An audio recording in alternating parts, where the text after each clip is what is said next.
Thank you, everybody, for joining us tonight. And thank you to our partners. We have two partners tonight, the Roseville Library and the Eastside Freedom Library, and we very much appreciate their participation. The Ramsey County Historical Society, and both of these libraries have been partners in presenting the History Revealed series of programs, and we are very grateful to be able to offer these programs virtually. And we're working on more programs for 2021. Links will be on all of our websites as we go forward. Please consider supporting the Ramsey County Historical Society. We rely on the support of members and friends like you to continue to present these programs and all of our other efforts. And there are some wonderful benefits to joining. You may find more about RCHS on our website, which I'm putting up right now. And you can see upcoming programs, information about our historic site, Gibbs Farm, which will be opening up again this summer, membership benefits, how to donate, our publications, and so much more. And the address is www.rchs.com, and also the addresses for the Ramsey County Libraries and the Eastside Freedom Library. They will have information about their open hours and their programming going forward. This program will be recorded and it will be available on our RCHS and the Eastside Freedom Library's YouTube channels within just a few days. So some technical reminders before we get started. Please keep your microphones and your personal cameras turned off, and feel free to type your comments and your questions in the chat. Peter Ratcliffe from the Eastside Freedom Library and I will be monitoring those, and we'll be sharing those with Dr. Egge at the end of the program. And then after we stop the recording, I'll turn off the recording, and you may turn on your microphones and cameras if you'd like to share something so we can all chat together more or less off the record. Again, feel free to put your comments and questions in the chat as we go along. The Ramsey County Historical Society is committed to presenting the stories and histories of everyone in our community, and we are so pleased to bring you tonight's program. So I'd like to introduce tonight's presenter, Dr. Sara Egge. Sara is the Claude D. Pottinger Professor of History at Central College in Kentucky. She received her PhD from Iowa State University. Sara is the author of the award-winning book, Women's Suffrage and Citizenship in the Midwest, 1870 to 1920. Pictures on the screen. She also serves as the president of the Midwestern History Association. Her research examines how the women's suffrage movement intersected with immigration and the nativist sentiments that accompanied its rise. Sara teaches courses on women's and gender history, as well as histories of citizenship, food systems, and environments in the US. She is originally from South Dakota. And I'm going to turn it over to Dr. Sara Egge. Thank you so much for being here. Great. Thank you very much, Robin, for having me. I'm delighted to be here. I'm going to just very quickly share my screen and get my presentation up. And we'll begin. I look forward to your questions and comments. I'll just begin by talking briefly about this question that Robin brought up that I was thinking a lot about and sought to answer in my research, which was about how women's suffrage intersected with immigrants and the rights immigrants had in the Midwest. And today I'll talk more about Minnesota, but I can talk about other states as well.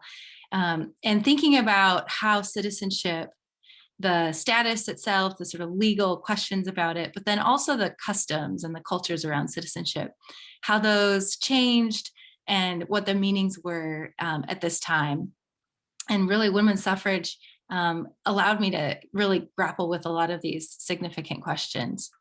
So the first thing I want to do is show a map. I think maps can be really helpful to situate us in a broader context. This is a map from 1919. And I'm going to put my screen down so that I can see. This is from the National Women's Suffrage Publishing Association. And what you can see here, this is toward the end of the women's suffrage movement, the fight for enfranchisement. And you can see there is a key at the bottom, so you can kind of look and see and compare different states. By 1919, there were more states, certainly, that had some sort of suffrage for women than did not. There were still a number, as you see, that the black color, many of them in the East and in the South still had no suffrage for women. But a lot of Western states certainly did, as you see, and the dates are listed on there. And then in the Midwest, there was certainly a change. One of the things I want to start us thinking about is the fact that this change by 1919, North Dakota, South Dakota, Nebraska, Ohio, Michigan, Illinois is a little bit earlier, but this was all a very rapid change in a region that had a long history of opposition, very clear opposition to women's suffrage.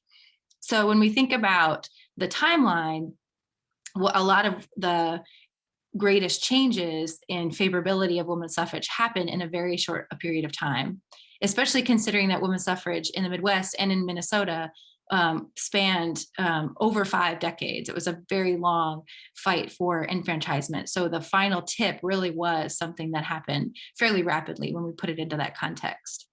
So this map gives us a sense of the broad national and then state by state fights and the ways in which the Minnesota and the Midwest might fit into a broader narrative of women's suffrage.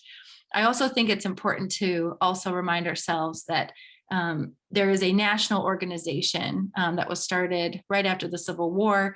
There were actually 2 of them, and then in 1890 they united to form the National American Women's Suffrage Association, which was the combination of 2 other national associations. The reason of their divide was because there was a disagreement about whether or not we should support enfranchisement for Black men, especially when a lot of the laws that were being passed after the Civil War, especially the 15th Amendment, it did not enfranchise women, but it did enfranchise Black men. That was really the main reason. There were other issues, but that was the main reason for the split. But in 1890, they reunified, and really at the helm of this organization were these 2 women. There were other very important national leaders, but I think beginning our story and reminding ourselves of the power that these women had to shape questions about citizenship and women's suffrage and immigration, questions about immigrants and how they fit into the story. It's really led by these 2 women, Elizabeth Cady Stanton and Susan B. Anthony. Certainly other voices, but theirs were quite prominent. And in part, one of the reasons why is because they start writing their own history as the movement is unfolding. And in the end, they'll publish 6 volumes of the history of women's suffrage. And for a long time, those volumes stood as a definitive history, at least what they seem to be a definitive history of the fight for enfranchisement for women. And it took some time to unravel that history and then start to challenge it. And what has happened, my work and other work about the Midwest and the South and other places, also looking at women of color, communities of color, whether it's Indigenous or African American, Asian American, looking at different individuals and how they came to suffrage, it started to challenge that single dominant narrative that was dominated by national leaders who were often white and elite and educated and had ties to primarily the Northeast, although there are some exceptions there. So that's another, I think, important point when we think about the broader context. Now, this other leader that I want to talk about is Carrie Chapman Cat.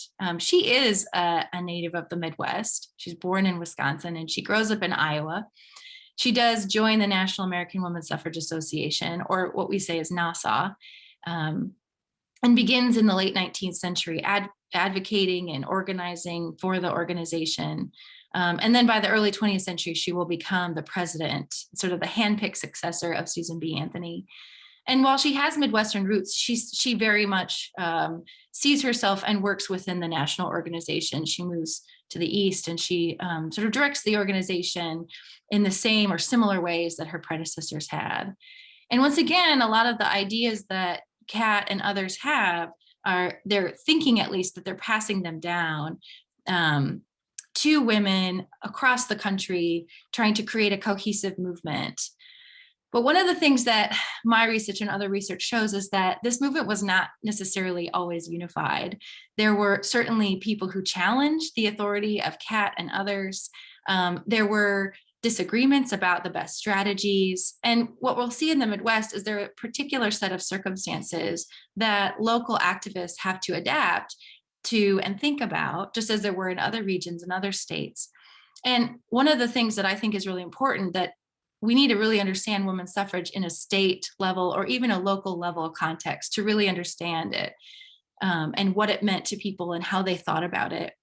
The other side of when we do that is we get to see what ordinary people thought, people who are not necessarily leaders, but were advocates, and how they came to their suffrage activism and how they ultimately saw themselves, especially ordinary women from a variety of backgrounds, how they saw themselves within these broader political issues.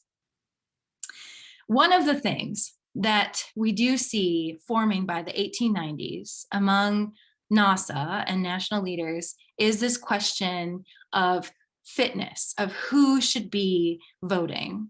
Women are increasingly finding that their arguments that women should vote because they're equal to men, and sort of this individual liberty argument, they're finding that that's not working very well, that it's not winning them amendment campaigns in various states, that it's not necessarily a favorable or popular idea. So a lot of what they start to do is reformulate their message. One of the messages they borrow is from the WCTU and other women's groups like the General Federation of Women's Clubs, who are increasingly arguing for the ballot, out of this sense that women have a moral role to play in politics, that women's moral vision is something that they can then capture and use. We'll see this later in the early 20th century with calls for municipal housekeeping, where we can take our domestic identities and bring them out of the home and into the streets and into businesses. And we can clean up the cities and we can clean up our governments and use the same techniques as we do in our homes. So we see some of that shift in terms of messaging. But there's another message that suffragists continue to champion and increase it over time, and that's a white supremacist argument. In the South, a lot of this is directed at Black men or Black communities, and we see a lot of Southern suffragists, white suffragists, arguing that women should have the right to vote because they will take the place or they will override the votes of Black men as part of this white supremacist narrative, just as Black individuals are being disenfranchised during the Jim Crow period. So this is happening in the South. In the Midwest, it starts to happen. It's a little bit slower, and it doesn't necessarily target Black individuals. In this case, it targets immigrants.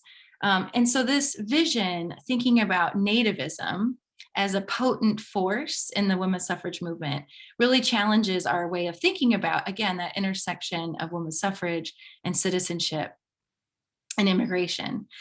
And so there's an illustration that kind of captures this. And I think it doesn't totally include immigrants, but it includes thinking that certainly was being applied to immigrants. This is an image that emerged in 1893. It was actually commissioned by the president of the Kansas State Suffrage Association for the Chicago World's Fair.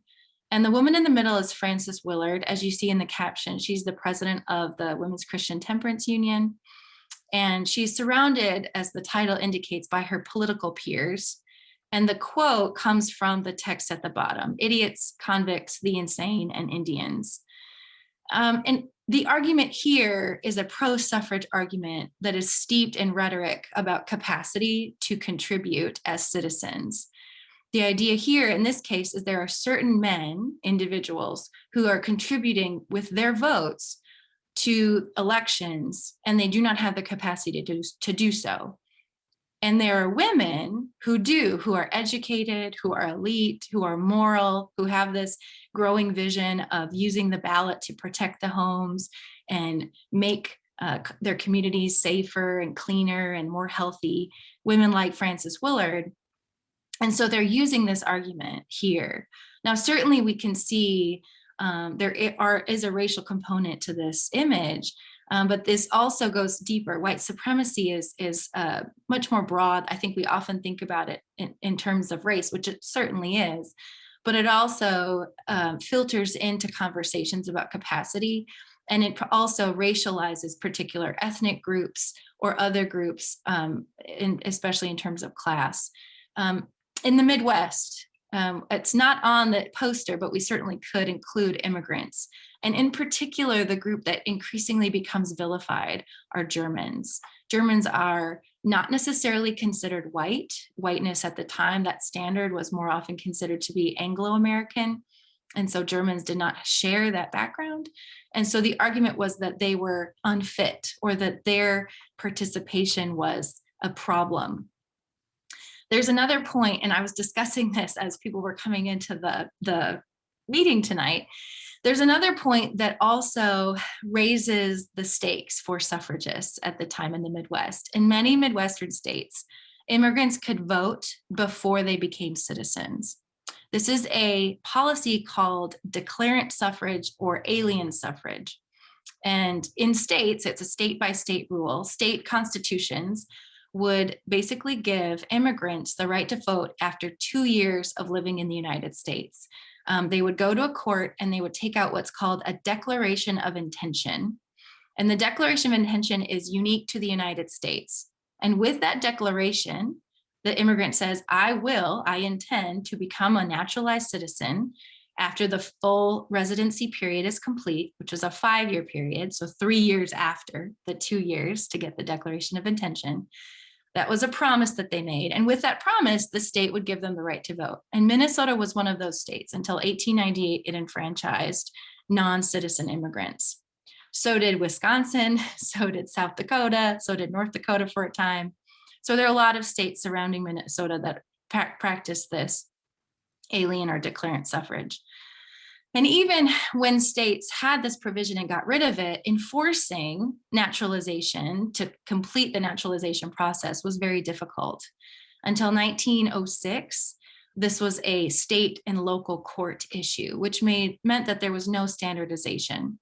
So immigrants passed through the system often. It was very easy for them to never finish the naturalization process and have their declaration of intention, which allowed them to vote, and they were never a citizen. Or we have many cases where they never completed the declaration of intention and then just became citizens. And so it was very haphazard. And so that chaos also inspires Midwestern suffragists and national suffragists to increasingly use the same terms that they were using in the South for Black men, calling them ignorant, inferior, illiterate, uneducated. We see the same language being used by suffragists in the Midwest talking about immigrants, especially German immigrants. So I've set up a lot of context here. I want to talk specifically about Minnesota. This context is important to tell us that how women over time start to craft their arguments for the right to vote.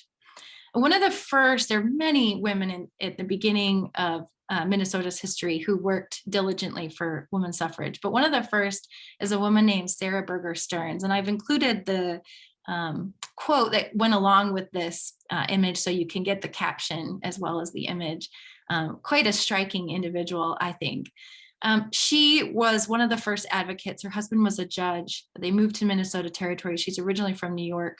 And she and a small group of women began the process of trying to push for women's suffrage in Minnesota. Now, one of the first tactics and one of the most prominent tactics they use are petitions. They try to get petitions.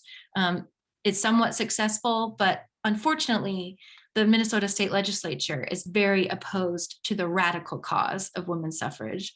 And year after year, as they try to submit petitions or try to solicit legislators to hear bills and put forward bills to enfranchise women, in some cases, we have evidence that the legislatures just laughed at them in their faces. There were certainly some closer votes in certain years, but overall, most people expected these petitions or these pleas to be losses, that they would be defeated and never see further movement through the system and become potentially an amendment to the Minnesota Constitution. So Stearns and her cohort sort of set the ground where they're trying to agitate within the political system, but they're certainly finding some defeat. Now, it's not all defeat. I think it's important to recognize that there was In the 1870s, there were some victories. Women in 1875 were able to vote in school board elections, which was at the time, something they really appreciated and thought that was a great victory. And here we have a picture of women standing in line to vote in 1908, or roughly at 1908. So again, we have evidence not only that women were excited about the prospect of voting in school elections, but they did. And that was a testament to anti-suffragists who argued that women would not vote given the right. And that was something that suffragists always challenged and said that they definitely would. But we also have in 1898, women are able to serve on library boards. And so that's another way that they can engage more broadly in kind of broader political and social issues. So there are some victories, although they are hard fought, and they're certainly not the goal that Sara, Berger, Stearns, and others had in mind of getting full enfranchisement in every election. One of the other things I want to talk about are some of the other issues that plagued or that shaped the women's suffrage movement in Minnesota. So in 1898, there was an amendment passed by voters in Minnesota that made it extremely difficult to amend the Minnesota Constitution. What this amendment said is that for an amendment to pass, it had to get the majority of the highest votes cast on any amendment during that election. So that made it very difficult if people voted no, or if people didn't vote on a suffrage amendment, which they often just didn't vote on it.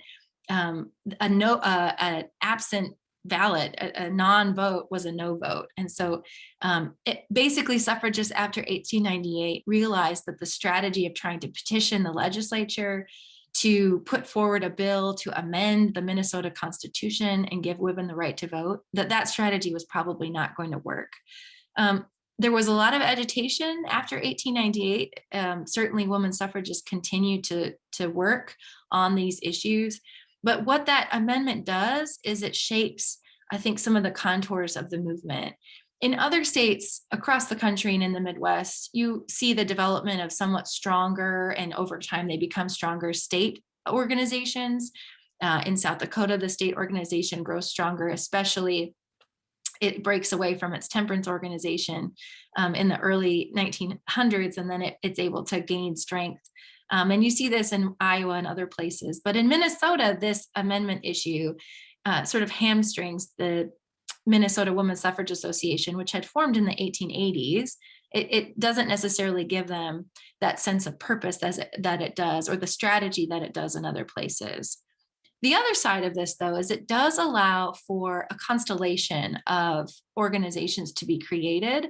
And we see a lot of women focusing on suffrage, but from their own particular identities, whether that's ethnic identities or racial identities or other identities. We see this in other states, but what this allows is for these other groups to actually gain prominence, and sometimes actually become more prominent than the state organization, which is a unique attribute of Minnesota suffrage history.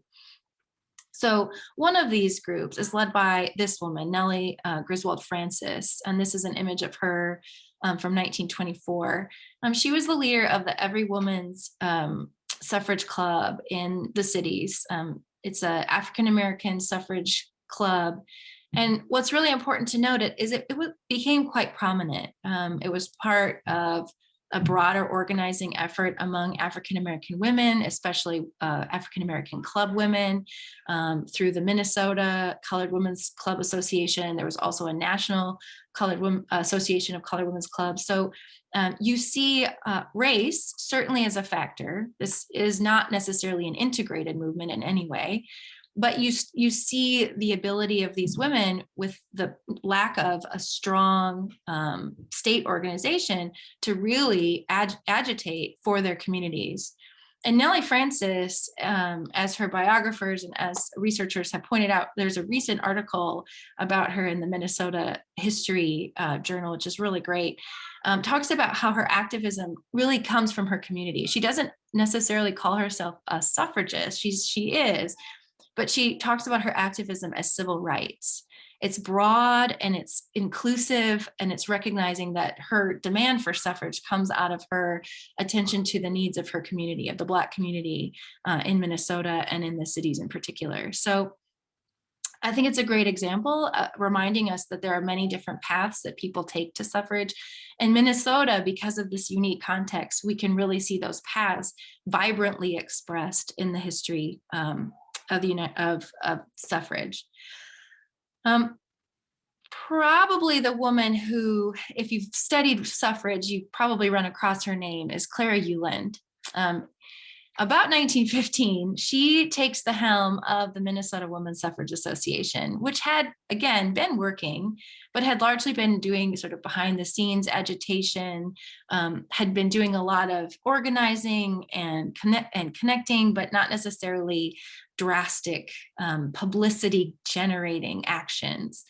And Euland is going to change that somewhat. There are certainly other women, especially younger generations of suffragists, who will do so through the Minnesota Equal Franchise League.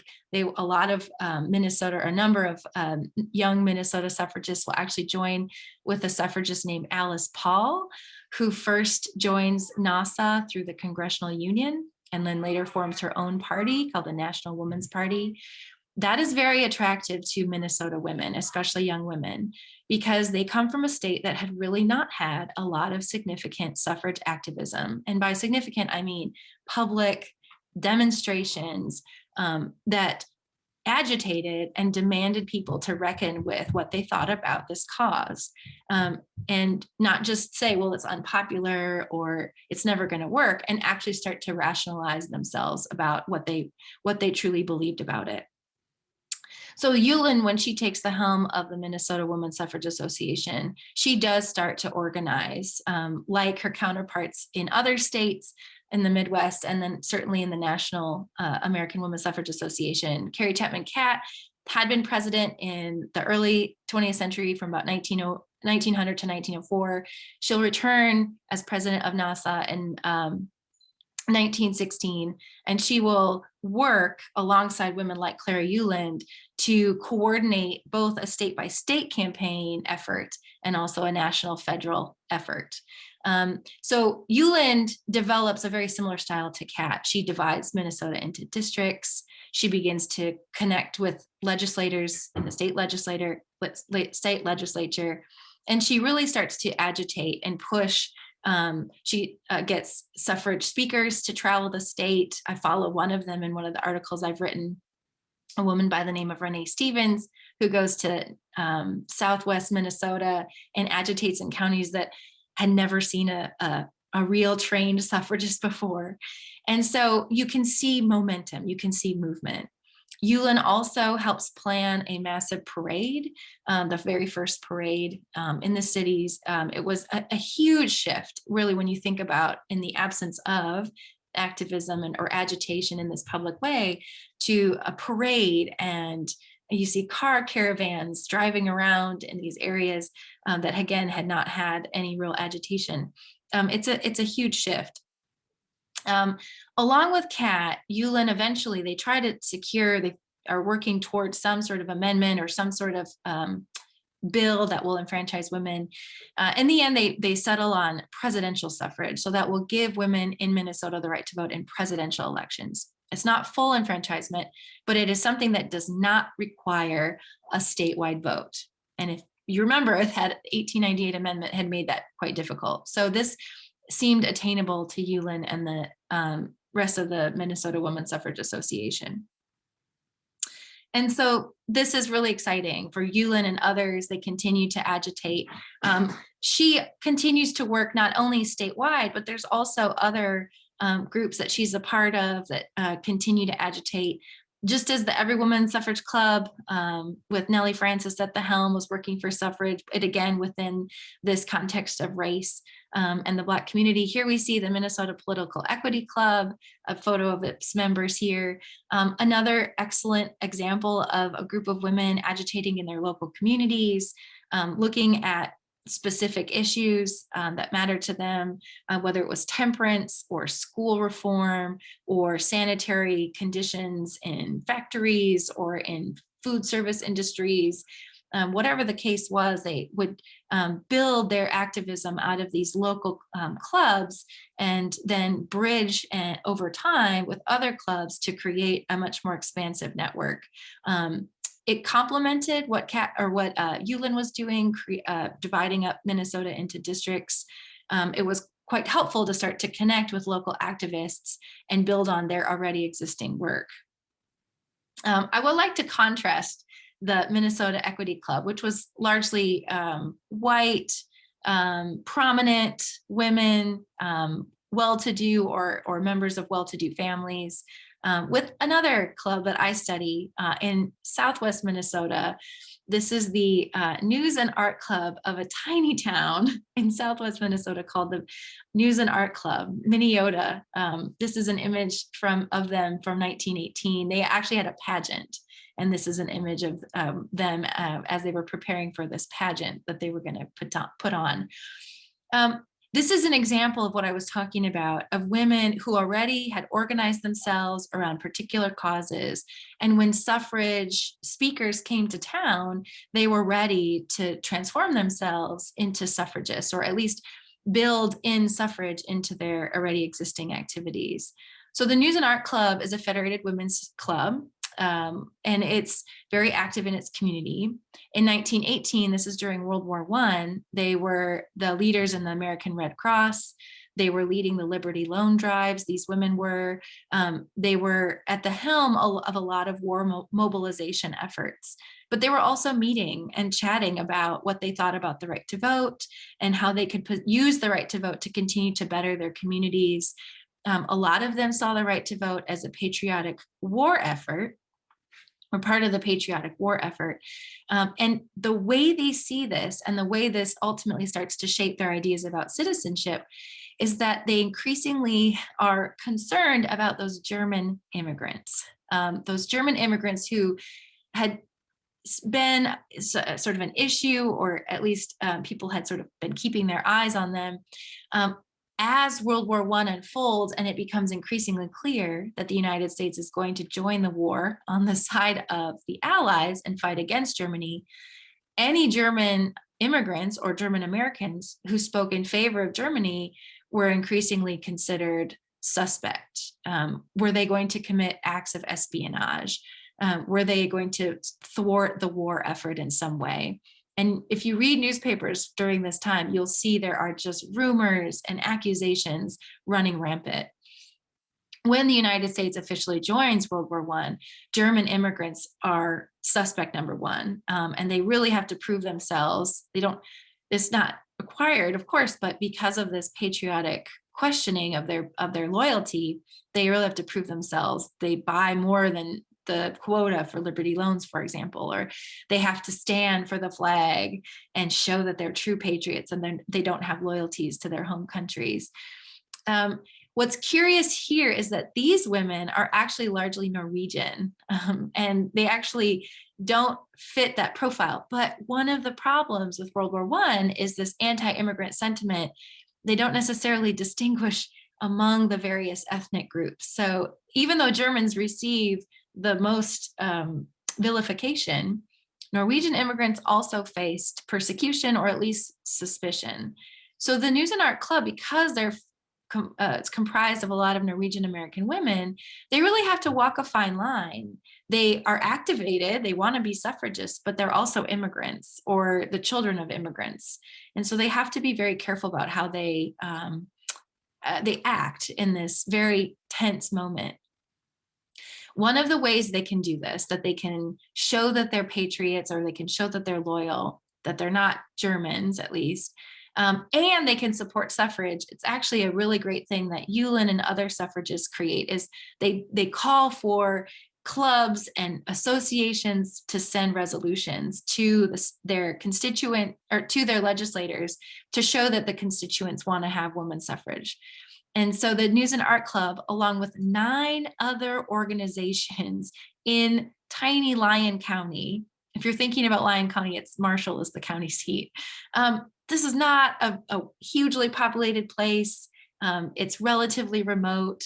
There are some railroads that go through it, but it's not certainly not a massive railroad hub at the time. But 9 organizations send resolutions, pro-suffrage resolutions. And these organizations are Red Cross auxiliaries, they're ladies' aid societies from churches, and they're federated women's clubs like the News and Art Club. And that's where I know they became suffragists, or they were at least publicly suffragists, because they passed a resolution. They're one of these groups that do this. So again, we can see that there's this question about immigration, that these immigrants that can't be trusted, especially this question about they were voting and they weren't citizens, but even when they become citizens, are they really truly loyal? This is a way that we can start to see how that question really aligns, and we start to see people grappling with citizenship. Passing resolutions publicly, buying Liberty loans, being part of this public demonstration and mobilization for World War I, that shifts the conversation in the Midwest about citizenship. Citizenship becomes something that you demonstrate. It's not just a passive status that the government doesn't care about or that your neighbors don't care about. Before this moment, people did not care whether you had naturalized, how long you had been in the country, but World War I changes that. And you have to prove yourself. And that demonstration or that behavior becomes the new standard rather than a petition or a declaration of intention. And I think that's a really important shift, and one that I think we're still grappling with as scholars, and even today, what that means in terms of the ethnic identities that are really, in many ways, one of the defining characteristics of Midwestern history and Midwestern life. My final point is also to talk about ethnicity, not just in Lyon County, but also within the women's suffrage movement. So the Scandinavian Suffrage Association, as you can see in this image, not only were they active in Minnesota, but they also were part of Alice Paul's National Woman Party when they started picketing the White House during World War I, which was very unpopular, I have to say, among members of the National American Women's Suffrage Association. Carrie Chapman Cat was very upset that they were picketing, but they used this public demonstration. And again, for many women in Minnesota, these public demonstrations were so desperately needed that they were glad to join in this picketing. So some of them did picket, but also the Scandinavian Suffrage Association was very active, especially in the 19 teens in Minnesota, to agitate for women's suffrage, arguing that Scandinavian countries had a better record of enfranchising women, or at least giving women more equal rights, and having a better culture of gender equality. And so they come to women's suffrage in Minnesota saying that they bring with them and they cherish their Scandinavian or their ethnic backgrounds. And just as they did in Lyon County, they have to sort of grapple with World War I, so too does the Scandinavian Suffrage Association. They have to start to really figure out. Now, the Scandinavian Suffrage Association is obviously not German, but again, the distinction among immigrant groups is not necessarily happening during World War I. So they actually have to really consider what they're going to do. There is actually a vote at one point to change the name to the Women's Citizen Association. That vote fails, so they keep the Scandinavian name, but nevertheless, you can see that immigration and ethnicity directly intersect in Minnesota with questions about women's getting the right to vote.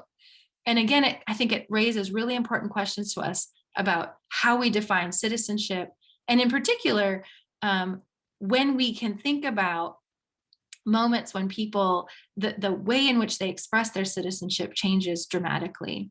And so this research that I'm very happy to have presented with you, I hope it has given us ways of thinking and reconsidering women's suffrage and thinking about immigration and what sort of insights they can give to us as we, 100 years later, over 100 years later, that women got the right to vote, how we can look back on that legacy.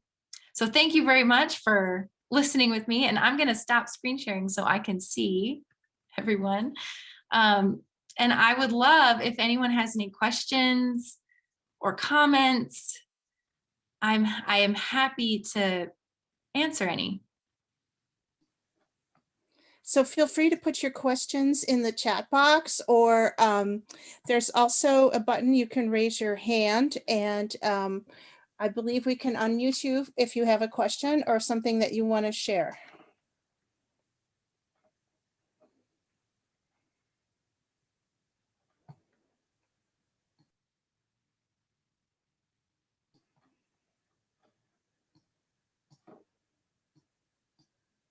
So I did have a little bit of a question, Sarah. In your research, and we have an exhibition, a little plug for our exhibition that people can check out on our website about suffragists in Minnesota. But did you run into many clubs or working class women? This is something that we've been looking at and trying to figure out, the different classes, how they participated in suffrage. Yeah, so I don't talk about it in my book, but there are historians and scholars who have looked at working class women. I'm trying to remember the name of it, and I'll see that Kristen Bloomberg is on the call, which is great. Hey, Chris. She might be able to help me. But there were organizations, especially in the cities, where working class, especially younger women, did agitate or begin to agitate for the right to vote. And what's really fascinating is it adds another layer to this question of the ways in which women come to the right to vote or demanding the right to vote, whether it's like Nellie Francis becoming an activist for suffrage on behalf of the African American community, or if it's this question of immigration and Scandinavian heritage. And in this case, there were a lot of young women who were working in higher numbers in the cities and were demanding the right to vote. It's part of a broader movement, questions about worker safety, working conditions, wages, equal pay or fair pay for work. So they build a case for suffrage out of those demands, that they want the vote so that they can secure for themselves better working conditions or better pay.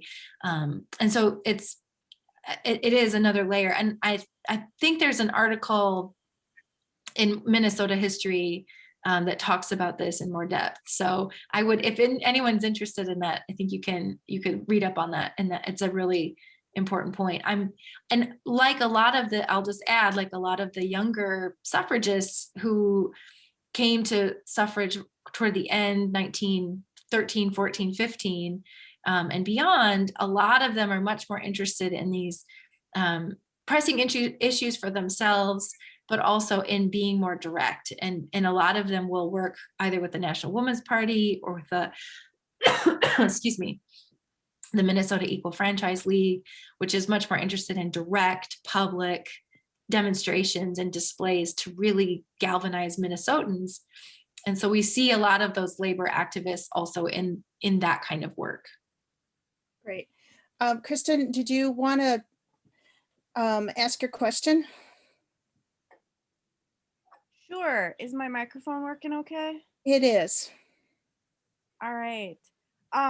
Yeah, I think Sarah had a great response to that question about labor. And I think it's interesting how the labor women and the wage earning women were interested in achieving political rights in order to achieve further economic rights. And I think that's a really understudied area of American history, and especially the larger women's movement. Mm-hmm. But yeah, my question for Sara was, I am wondering if you can talk a little bit more about how the ethnic women's involvement in Minnesota might have been similar or different to the national movement. And do you see Minnesota as being different from what we saw nationally, or maybe following along the same trends? So I see somewhat of a tension in that I think sometimes they want to emulate. They're being told, frankly, by NASA that they need to, these are the messages you want to say. And we have evidence from these immigrant groups, these women who do get involved with suffrage, that they're like, oh, these are the speeches I have to say, or these are the words, these are the things we're supposed to say. But a lot of the messages don't totally fit with the reasons why they want to vote. And so what I have seen is there's some modifications, or there's some tensions in how they actually adapt. Do they choose to adapt, first of all? And then if they do choose to adapt the messages, how do they do that? So actually what's fascinating in places like Lyon County, and I've not looked at every county in Minnesota, so I'm sure there's some differences, but what they argue is that they can use the vote to protect their ethnic communities. And in these communities, what they want is they don't want their kids to go to public schools necessarily, or they don't necessarily want to have to support institutions that are not part of their enclaves. Like they want parochial schools, and they want to keep speaking their native languages in their churches, and they want to keep some control over how they can preserve their cultures, their ethnic identities. And so they argue what a lot of suffragists, especially suffragists who espouse these nativist arguments, they want immigrants to become Americanized and use the vote to vote for quote unquote American values.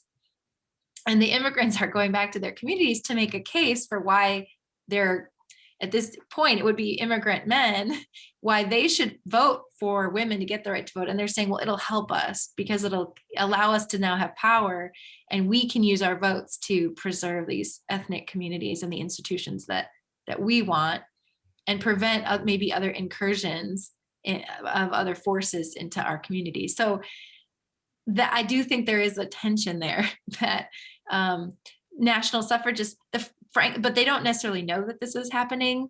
And so that's not something they're necessarily commenting on, but looking at these groups, that's something that I find kind of fascinating, that they'll do that. The other side of this, though, is that because immigrants can vote in high numbers in the Midwest, either through declarant suffrage or just becoming naturalized, because there are so many first generation immigrants or second generation immigrants who have lived in these ethnic communities and who are voting within their particular values, suffragists are kind of put in a bind because they, in the Midwest, have to rely on the support of immigrant groups to get women's suffrage to pass if it's a broad state amendment campaign.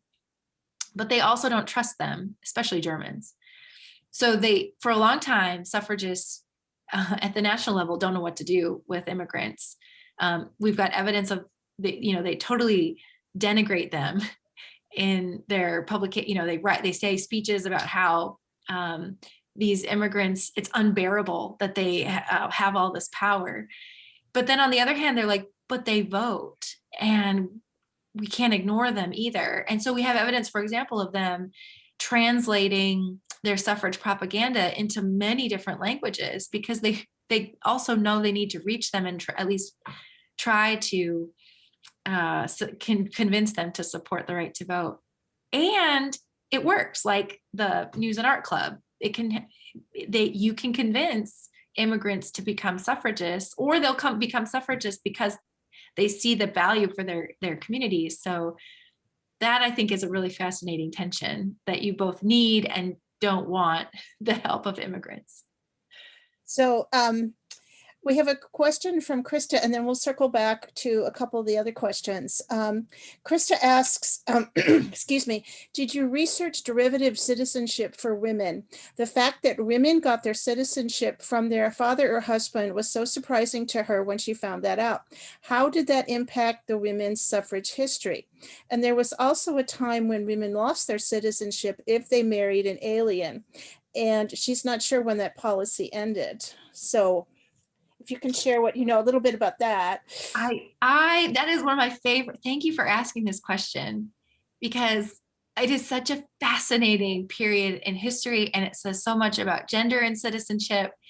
And I do talk about it in the book, and it did matter to suffragists. So derivative citizenship started in 1855. There was a measure passed just through Congress. There was hardly any fanfare, but it established basically what was a custom at this point, a custom derived by a system from English common law that had been transferred to the United States, system of coverture.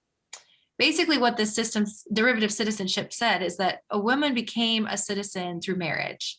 So women could not be naturalized. They did not go through the naturalization process. It was only when their husband became a citizen that then they became a citizen. And so coverture, this broader system, the idea is that women are dependents, and their status derives from the independent or the sort of autonomous individual in the family, which would be a husband or father. And so derivative citizenship after 1855, when it's passed, it's in law that this is the practice. And suffragists are justifiably upset about this. It's not totally a major point. It's not something where a lot of them are talking about it. It's something that they'll touch on it occasionally throughout the 19th century. But they start to realize increasingly that this is a problem, and they do start to speak out about it. And then the act that you're talking about is the Expatriation Act, and it's passed in 1907, I think, 1906 or 1907, I think it's 1907. Anyway, what this says is that because of derivative citizenship, a woman derives her citizenship from marriage. So if a woman with birthright citizenship, she's born in the United States under the 14th Amendment, she has birthright citizenship, but she marries a foreign-born man and he does not have US citizenship, then she loses her birthright citizenship and she is no longer a citizen of the United States, which I share your shock when I first learned this, however many years ago when I was doing my research. I was just floored that this was an actual policy, that you would strip a person of citizenship through marriage, just by the act of marriage. And this is a policy, it exists until about 1922, but not for all women and not for all marriages. The Cable Act officially ends this, and this is an act that is supported by suffragists. And then the League of Women Voters, when that emerged, they do push for the end of this particular issue, but it's not for all groups. So especially women who had married men of Asian descent, there was a lot of anti-Asian sentiment, which I think resonates right now in what we've been hearing in the news. And so in that community, if you were a woman with birthright citizenship and you had married a man of Asian descent, who, especially if he was Chinese, the Chinese Exclusion Act, which was passed in 1882, said that the Chinese could never become citizens. They could never naturalize. They were never going to be able to become citizens. So that woman, because of that provision, the Exclusion Act provision, that the Cable Act did not cover women who had married men of Asian descent. And so that comes later. I cannot tell you the date, but it does last for a number of years after 1922. So when I teach a class on citizenship to freshmen at Center College where I teach, and I really love talking about this because it's so complicated and frustrating and interesting and compelling. And one of the things I think this reveals is that we think that citizenship is ours, that we somehow claim it, or it's ours to have power over. And cases like this, it's not ours, it's the states, it's the government's. And if the government can remove and give citizenship in these very arbitrary ways, we have evidence, like it still happens today. So I think that's, for me, a really fascinating point. And I'm glad that you brought this up. This is a great question. Yeah, I had no idea about that either. So thank you, Krista, for bringing that up. We're going to go back to Judy's question, and then we have a question from Molly. So Judy asks that it's clear that World War I and anti-immigrant sentiment played a role in suffrage. What about the 1918 flu pandemic? Yes. Very appropriate right now. Also, you all, this is where I would tell my students, you all are on it today. These are great questions. No, so you're absolutely right. So when the flu pandemic bears down, and I'll talk about the Midwest, it is pretty devastating. In Lyon County, which is one of the counties that I've talked about and I study, there were really 4 women who took on the work that the Minnesota Women's Suffrage Association had instructed to all the districts in all the counties. And I talked about the resolutions, how they wanted organizations to submit resolutions, and that was very popular, again, because it could help, especially immigrant groups, prove that they were patriots and not disloyal. But they also do a petition drive, and a big petition drive. And there's 4 women in Lyon County, and there are many women like this, where they go literally door to door and they try to secure petitions. And what the Minnesota Women's Suffrage Association gave was a quota. So each county or each area had a specific number of names of signatures they wanted to get, because they wanted to be a majority of the voters who had voted in the last election to prove to legislators that they needed to support a women's suffrage, the presidential suffrage bill, basically. So they want to prove this, like, your constituents want this. We have resolutions and we have petitions to prove it. Well, the influenza pandemic hits. By the fall of 1918, we see a massive wave. And in the county that I study, Lyon County, 2 of the women come down with influenza, and it basically halts their petition drive. The other 2 women sort of limp along and do the best they can. They get close.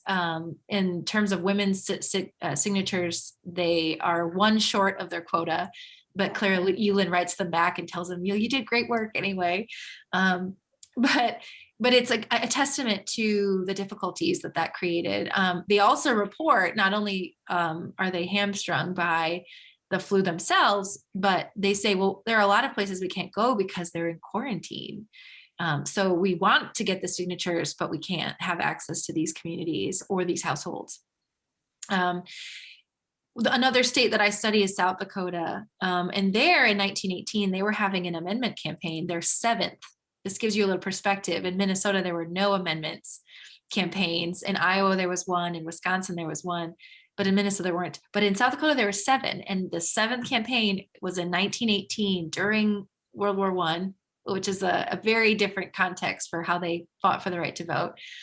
But Carrie Chapman Cat was scheduled to make an appearance in South Dakota for this amendment campaign, and she had to pull out at the last minute because she got influenza, and she was pretty sick. She certainly couldn't travel, but people were quite worried about her, that she was suffering from it, and they were concerned that she might have either significant health outcomes or even die. But she did recover, but it did hamper there was certainly a concern that it was going to hamper these specific campaign initiatives, and that it was going to affect more broadly.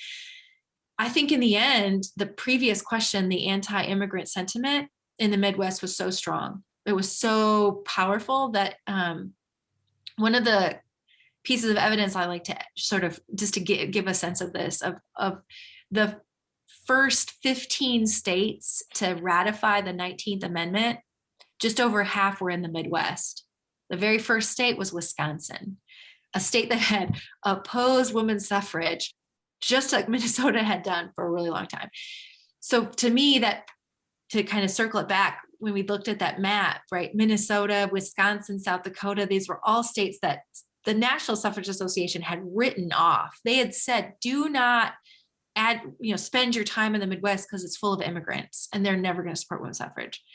And that's the thing that gets women the right to vote, is, well, now we can use that against, we can say these immigrants, we want to disenfranchise them, or we're going to use this nativism to press forward this idea that we should enfranchise women because they're patriotic and they're loyal and they're mobilizing for the war, they're supporting the American Red Cross, etc. So it's a kind of interesting, ironic twist. That is, yeah. I don't know what to say about that, but it is really interesting. So Molly's question was there any history of Black and white women working together for suffrage in the country, or specifically in Minnesota? So yes, they did. Nellie Griswold Francis, she knew Clara Euland. They were very much within the same or similar social circles. Certainly there were racial dynamics, but they didn't always agree on their efforts always, but it wasn't antagonistic always. And not only in Minnesota, we see, like in Chicago, there's a great study by Wanda Hendricks that looks at activism among African-American women in Chicago. And there were ways in which women had similar interests. And I think one of the things in thinking about these, especially club women, a lot of these clubs that we saw their photos, they came to suffrage often later, or often out of other interests like temperance, or a lot of these progressive reforms, beautification campaigns, natural spaces, parks, and that sort of thing was a big thing. Sanitation, pure food, that was another concern. That municipal housekeeping sort of captured a lot of the sentiments that galvanized people, that galvanized a lot of women. So even now club work was segregated. As I mentioned, there was National Association of Colored Women's Clubs, and then there was the General Federation of Women's Clubs, which was white for white women. But they're not totally antagonistic. They adopt because they live next to each other or near each other, and because they share similar causes outside of suffrage, they can come together and work together. But I do have to say that that's when we look at like white supremacy, it is a message that increasingly we see used. So that does make it difficult to forge lasting relationships and lasting coalitions, because even though the 19th Amendment dramatically changed a constitution that was silent on issues of gender or sex, they did nothing on it. So it's a powerful intervention, legal intervention. It was meant for white women, and they knew that. The national leaders and even state leaders like Clara Euland, they've recognized that this was not inclusive, even though they could be inclusive with other reform efforts. Right. Thank you very much, Sarah. Yeah, I was just reading a little bit about, well, I think you mentioned that, again, the ethnic, some racism, but about Clara Euland, her thoughts about the Mexicans, I guess at that time, Mexican Revolution and people coming in to work, and she was not happy about that. But okay, I mean, that makes sense with the white supremacy and everything. Thank you. Mm-hmm. Yeah, thanks for that question. Okay, I don't see any other questions.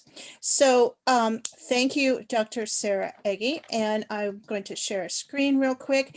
Please look up her book, Women's Suffrage and Citizenship in the Midwest from 1870 to 1920. And that's available.